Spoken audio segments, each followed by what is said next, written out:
सामने दिखे साथ सही है थैंक यू अनुभव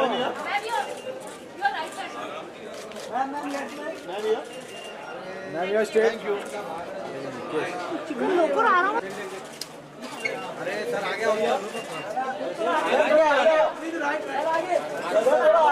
गया थोड़ा बस सही है एकदम सामने देखो सामने ऊपर ऊपर सेंटर सा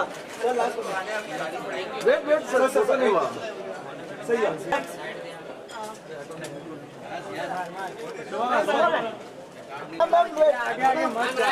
शोभा मैम समोर वेट हम थोड़ा शोभा जी इधर शोभा जी लास्ट पर शोभा जी राइट शोभा जी लास्ट पर राइट शोभा जी इधर शोभा जी सामने दिखे ना मैं भी आगे जा रहा हूं शोभा जी राइट पे सामने दिखे सामने एकदम सामने वेट अरे पीछे है राइट अरे बहुत आगे जा रहा है यार एक्सक्यूज मी सेंटर ये चल पीछे चल सकते हैं आगे सर अरे सर बुक दिखा दो सर बुक आंसर यहाँ पे आंसर इधर बुक दिखा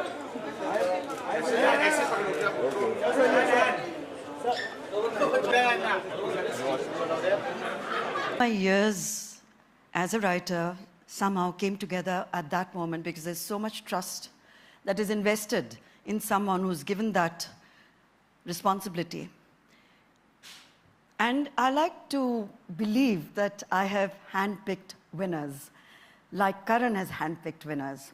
When I asked Karan whether he'd be willing to do the book, initially there was a little amount of hesitation, but like Millie has mentioned, like Poonam has said, there's a certain spontaneity and a positive energy about him which is unbeatable. She's talked about him not acting like a celebrity. It's that very aspect of Karan's life that I find so endearing. Today, I consider Karan a cultural icon. He's not just a director of very successful films, not just one of the most successful TV hosts, possibly globally, but he's something much, much beyond that. And like it was pointed out, it takes a lot of courage to put your life out there. He says it in one line. He says, "My life is my life." And he says it in the epilogue very wonderfully, and he says it even more beautifully in the end. That finally he's broken through whatever those inhibitions and barriers were that stopped him from speaking his mind. He's ready to share his life, warts and all. When Poonam started on the book, and we all were so excited about it, Millie and I talked about it at length, and we said, what should the content be? What should the tone be?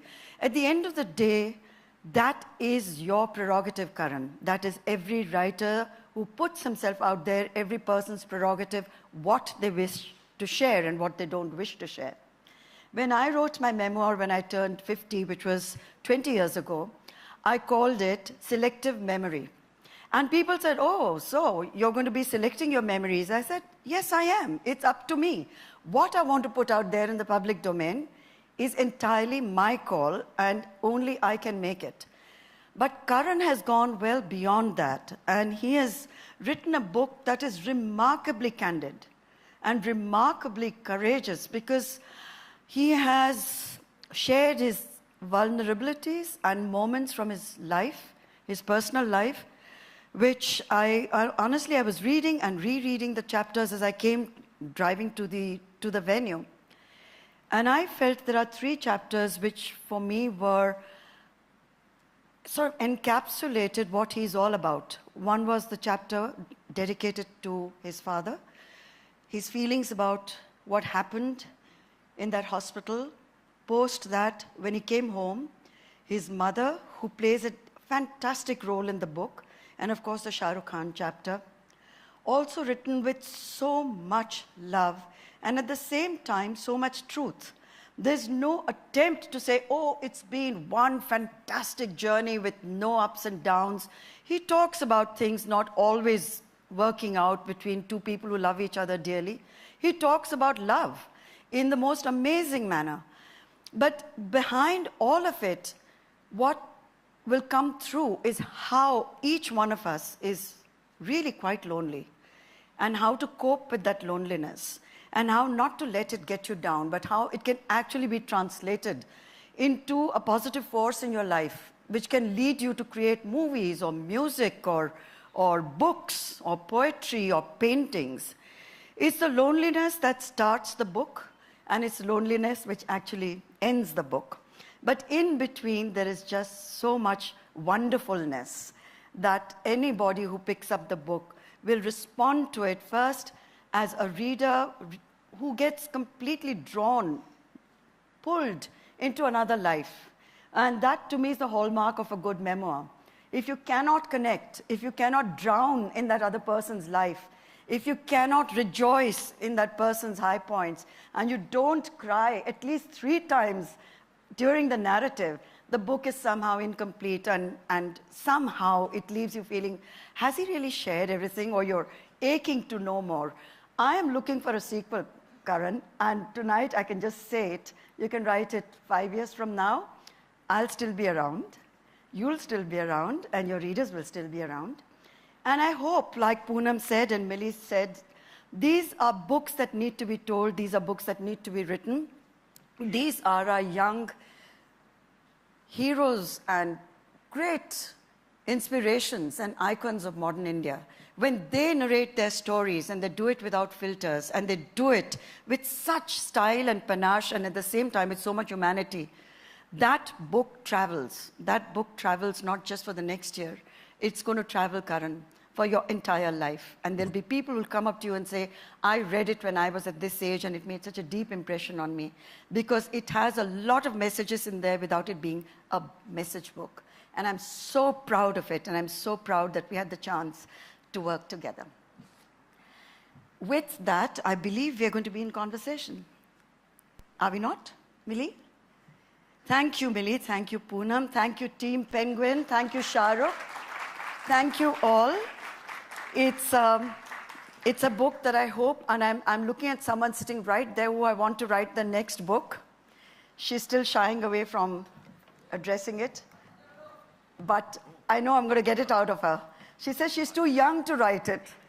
I said there is no such thing. You can write your first book at 23, and it will still be amazing, because there are millions of young 23-year-olds out there, or even 63-year-olds, who would want to read your story, Alia. Just do it. Thank you again.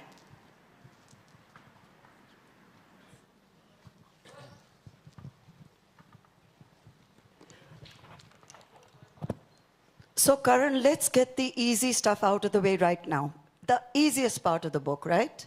Why is India obsessed by your sexuality? Easy.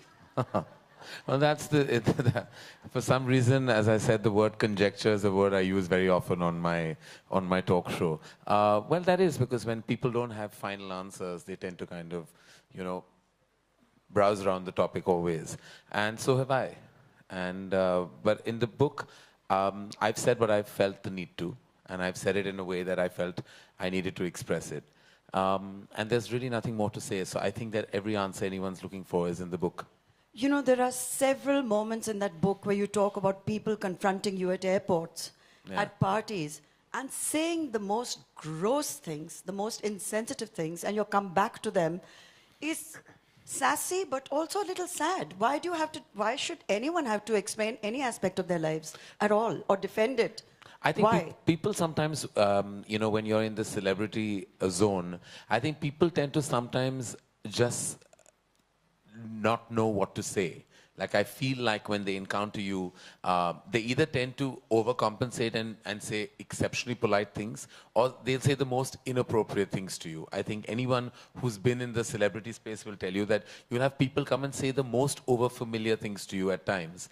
And sometimes because they think that they own you because you're in their living room on a daily basis, perhaps because of my television exposure or the fact that one is around and all over the place, they feel they have an ownership over you.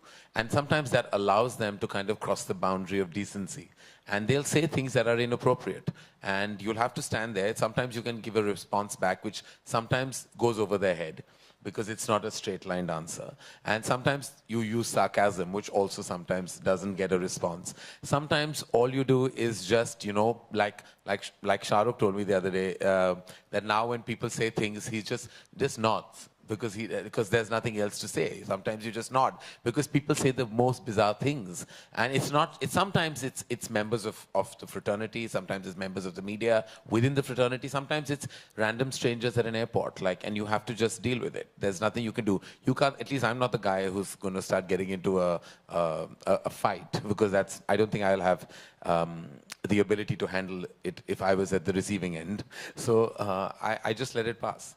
May I share that one moment at the airport, which is in your book, so everyone's going to read it anyway, right, where a person comes up to you, his wife is with him, and he walks up to you and says to you, so are you a homo? Yeah. And your response is, why? Are you interested?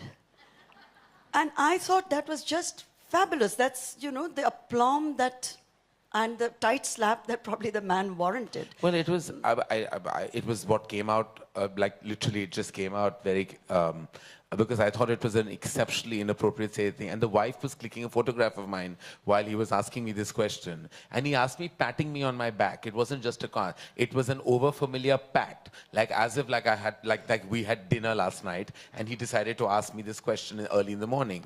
And it's happened to me. It's also in the book when I was on the launch of a channel, and it was an early morning breakfast interview where I was asked an inappropriate question, and I was completely shocked that we were on national television. Of course, it never made it because they realized that it was completely wrong.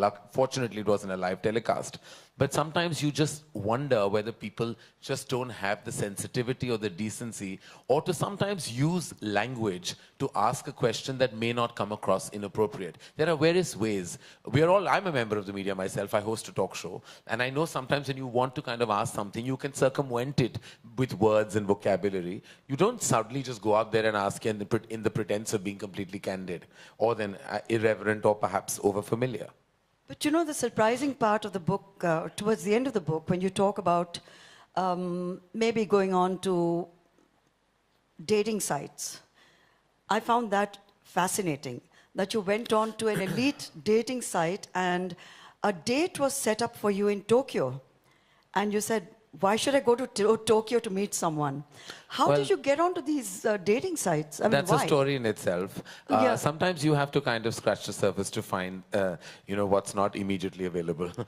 So there are various ways and means I think people sometimes have to kind of look at. When you're single and 44, you'll probably go through every kind of possible available opportunity. I thought that was fantastic because most people would not admit it. I would have actually liked to give the name. They won't. It was a selective. I would have liked to give the name, but they're so exclusive and quiet and have full, disclosure issues. So that's why I didn't give that information. Not that anything's come out of it, and I'm not a success story of their agency at all. In fact, I'm apparently 2 out of 3 people succeed, and I'm that one who failed.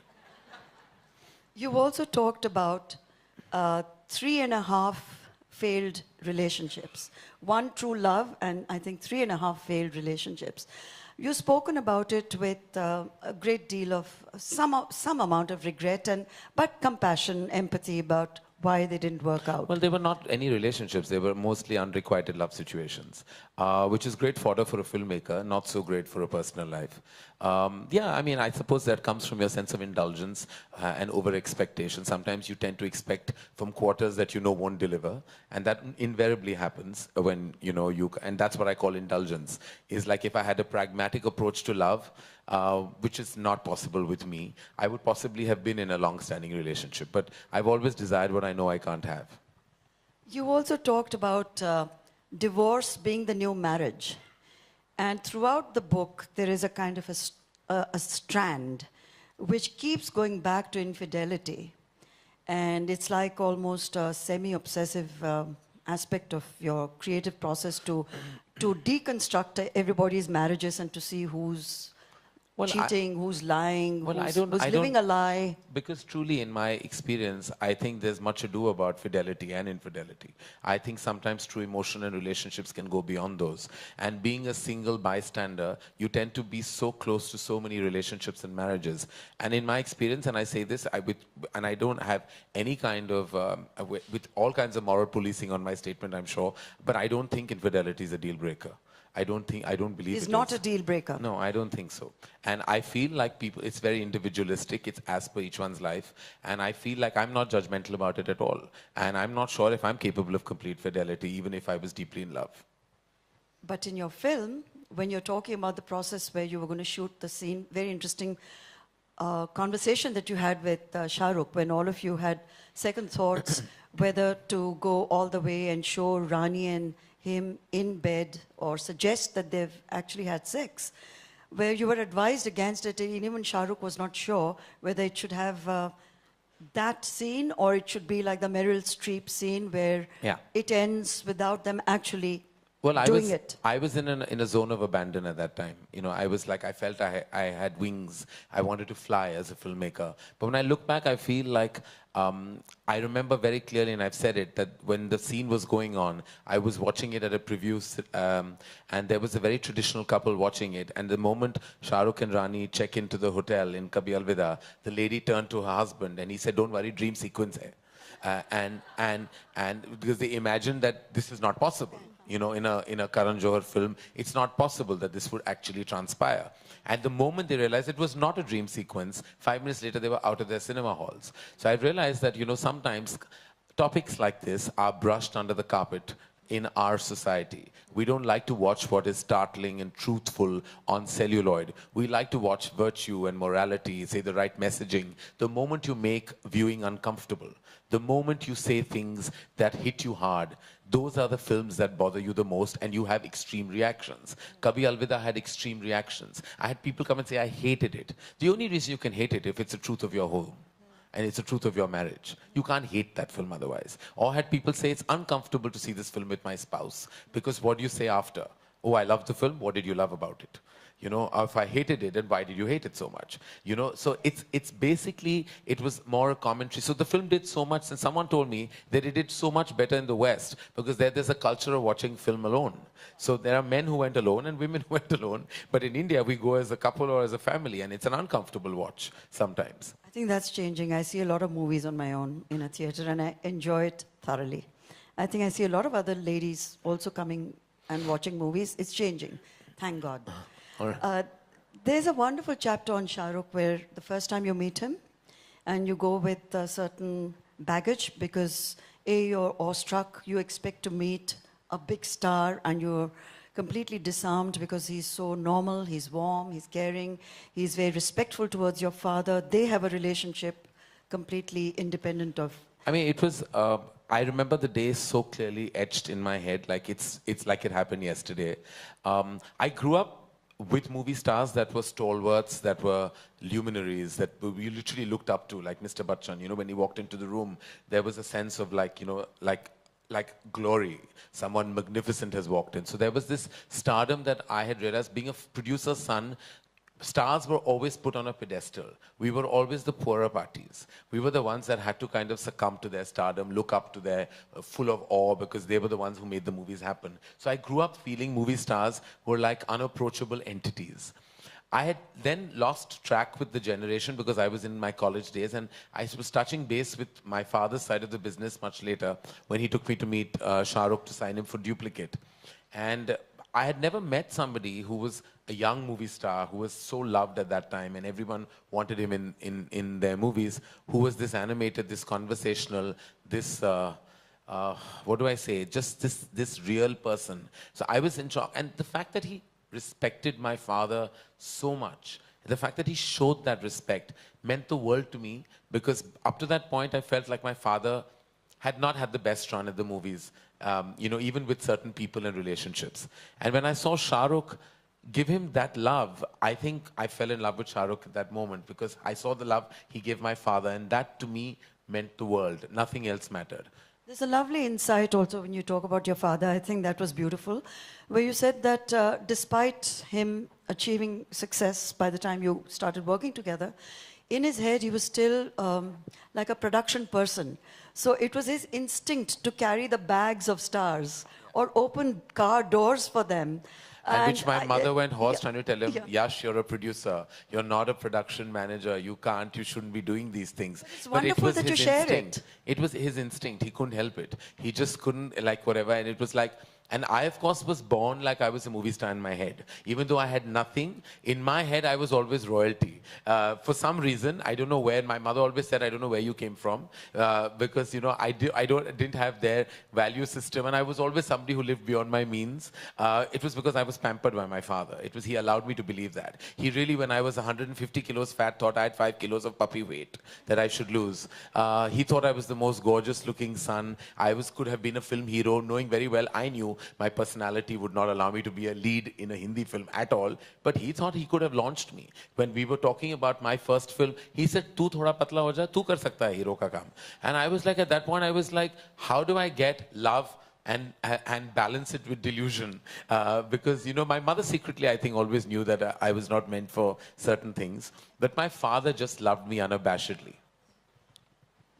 There's also a wonderful moment that you talk about when Kajol, who you now don't have the same relationship with any longer, but maybe you will in future, when she told you that if you want to establish your, you want to assert yourself on the set, just come and shout the hell out of me, just come and yell at me to show that you're the boss. And you were faking, I mean, you were faking it, she was faking it. But I thought that was very generous of her and very smart of her to think of that. You were young, you were nervous, she was a huge star, and she says, just come out there and shout at me.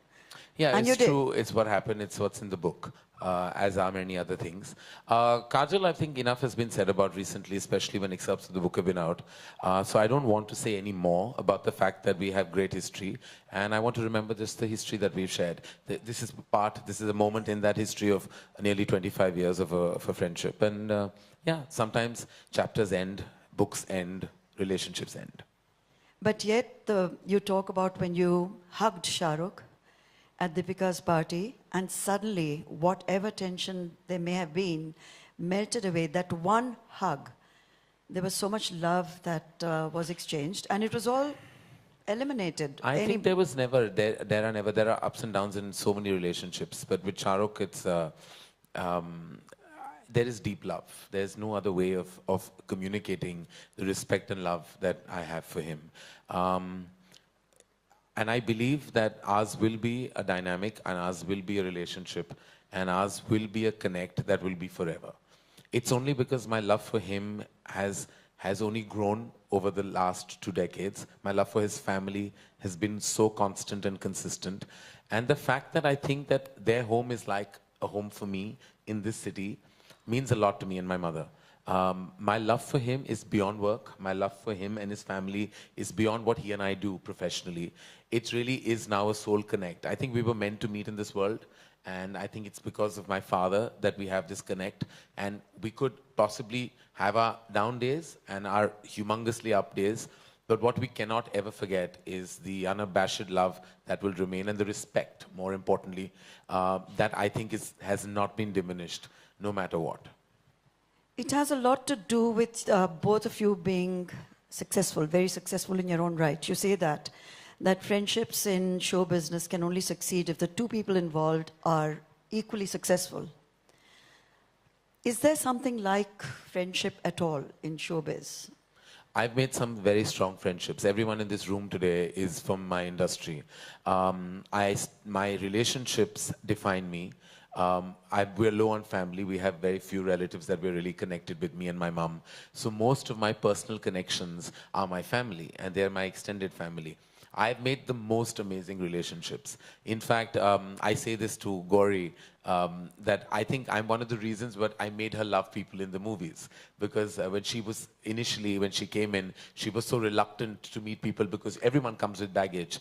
But some of my most deep equations and my most solid dynamics have been with people from the movies. So I think it's very unfair to say that relationships, yes, you go through ups and downs and there are always turbulent times. But I have to say that the soul and heart I've found within the fraternity and the industry has been amazing. And I will cherish those relationships for the rest of my life.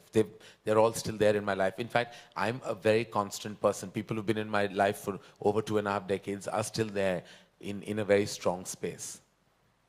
And finally, your book ends with your expressing a desire to perhaps adopt a child or have a surrogate child. And you talk about this child as your old age kind of a policy to insurance policy in old age. I think you have reason. I feel I have a nurturing quality in me. And I saw that most when I launched Alia, Varun and Sid. I felt like I can't let go of them even now. Like I feel it's been nearly 5 years. And I feel no matter what they do in whatever capacity they do, when they're on screen or they're at an event or they're anywhere, I see myself staring at what they're doing, what they're saying. So that shows that I actually have a sense, and even all the directors in Dharma, everyone in Dharma, to me, I'm maybe age-wise, say a decade apart from them, maybe more than that. But the emotion comes from a very strong paternal space. And I feel like I would like to take that forward. I don't know what I'm going to do about it, but I feel like I would like to be a parent. I don't know in what capacity. I don't know how it's going to happen. I have no clue and I don't have answers to those questions. But I do feel the need because I feel I have love to offer. And since it's there, and I'd like to take it forward because I feel like that paternal instinct needs to be acted upon. And I feel it very strongly. Like I feel like I have so much within me that I conserve, and I feel that love has to have a release, you know, and it's not going into a relationship. It goes abundantly to my love for my mother and my friends and all of them around me. In my company, I love everyone. And like, to me, I don't think any of them will realize how deeply moved I am that so many of them are here today, and what they mean to me in my life. I sometimes don't express it enough because it's within me, and you know, and I feel like that love within me needs to find a platform, and I think that platform could be a parent platform. Karan, I wish you every success. I hope a baby does come into your life. It'll transform you. It transforms everybody who's ever had a child, and I can tell you that from experience. With 4 grandchildren now, I can tell you that with double experience. Yes. So, blessings all the way. Make it happen for yourself. We are very proud of you. We are very proud of the book. It's already a bestseller, and it's got its first brilliant review. So, it's a day to celebrate, and may you always remain the wonderful, caring person you are. Thank you. Up and release the book formally and say a few words. Thank you.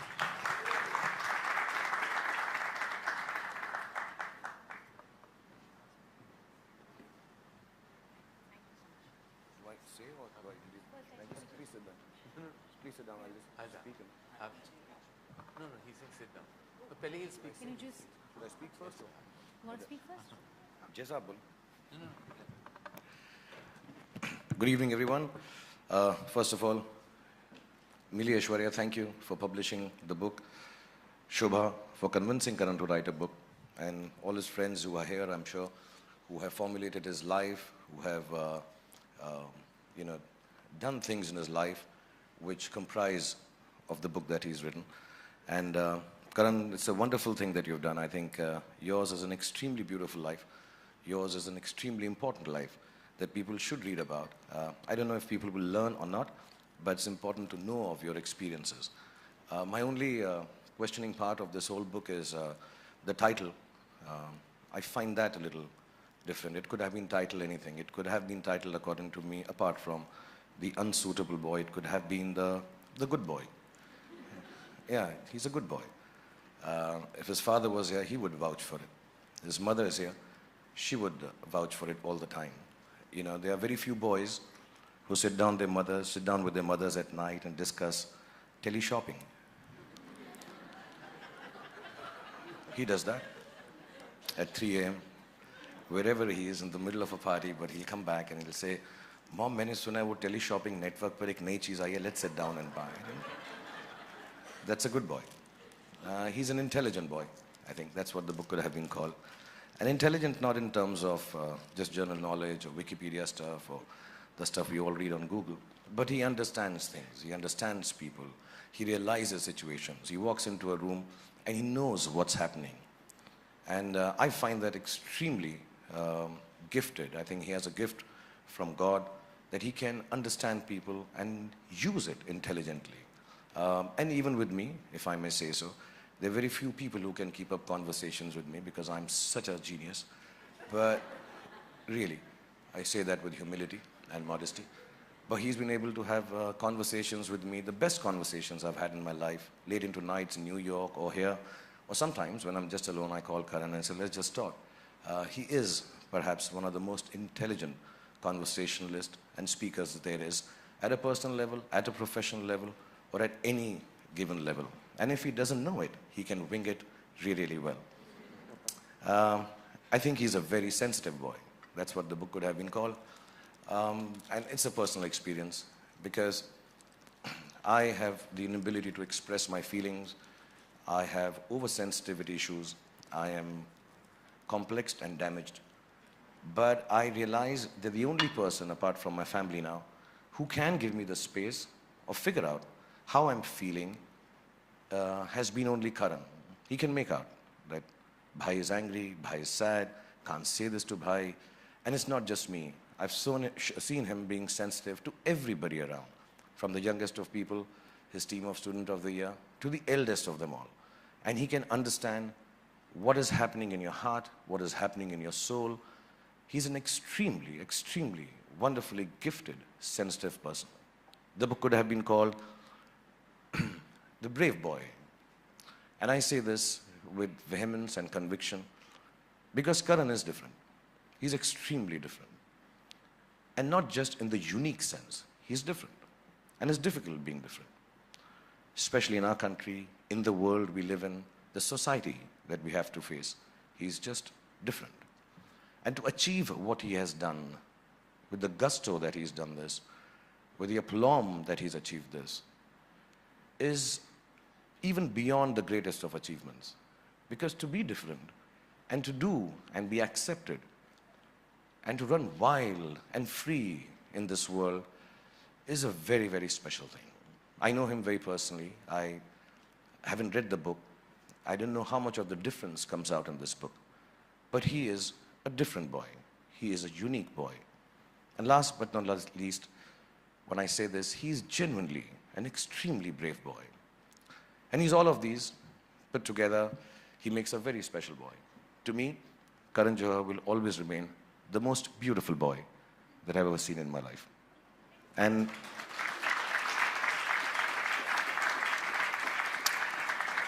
I'm extremely honored to be here. And I don't say it just because we're at a function and you're supposed to say this about a guy who's releasing his book. I'm extremely honored, genuinely. You know, there are different aspects. You think of yourself, when I was young, I thought if I get an X amount of awards, I would have arrived. If I got an interview with so-and-so journalist, I have arrived. If I made it to the cover of a magazine, specific one, oh, I have arrived. I genuinely believe 25 years of work, 51 years of age, I truly, truly, and I thank you from the bottom of my heart for this, I truly believe my children, my wife, and myself, we truly have arrived because I have a full chapter in your book. So thank you so much. God bless you. And may Allah give you happiness, health, goodness, children, many of them, and everything that you ever wanted. God bless you and thank you for calling me here and giving me such an honor. Thank you.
Sorry, and my special thanks to my very special friend Poonam, who's helped him write this book.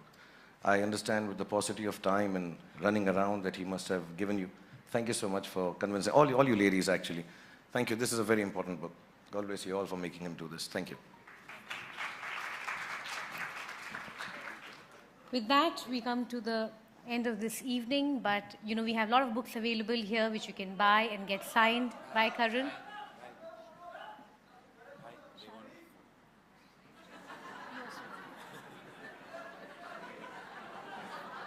And more pictures that you can take. Thank you. Thank you all of you for being here.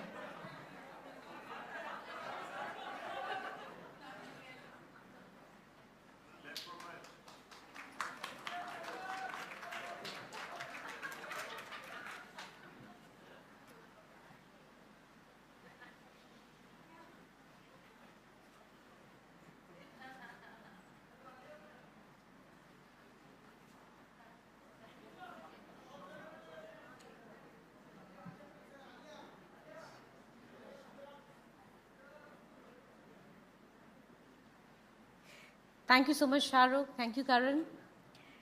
And thank you, all of you, for being here on this special evening. Yes. The evening will go on.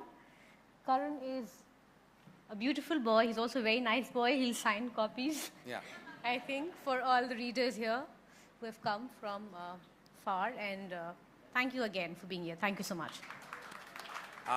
I'd like to personally thank all the members of the media who've come here today. Thank you very much. It means a lot to me. All of you have been a big part of my journey, and from the bottom of my heart, thank you for always being so supportive. And many of you are friends in the house, and the ones who are not will always remain special, because most often good things are written in. I also have to say that all my friends and everyone at Dharma who have shown up today, thank you so much. You know who you are. You mean the world to me. You are my world. Thank you, Mummy. I love you.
Thank you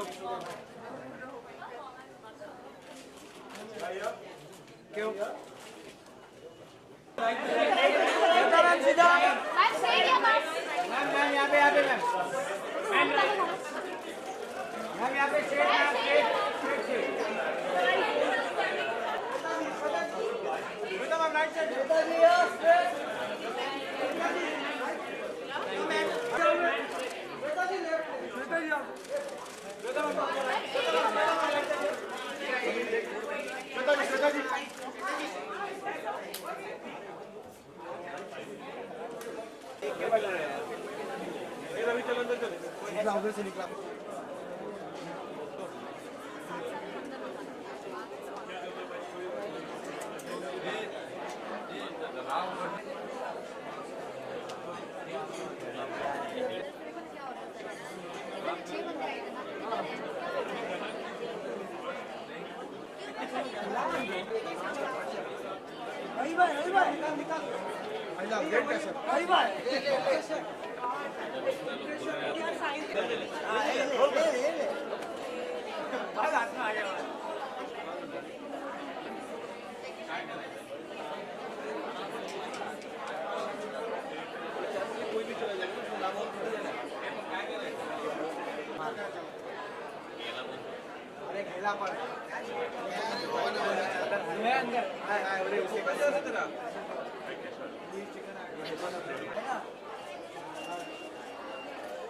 अबे यार तू आगे लगा के खड़ा है यार अबे यार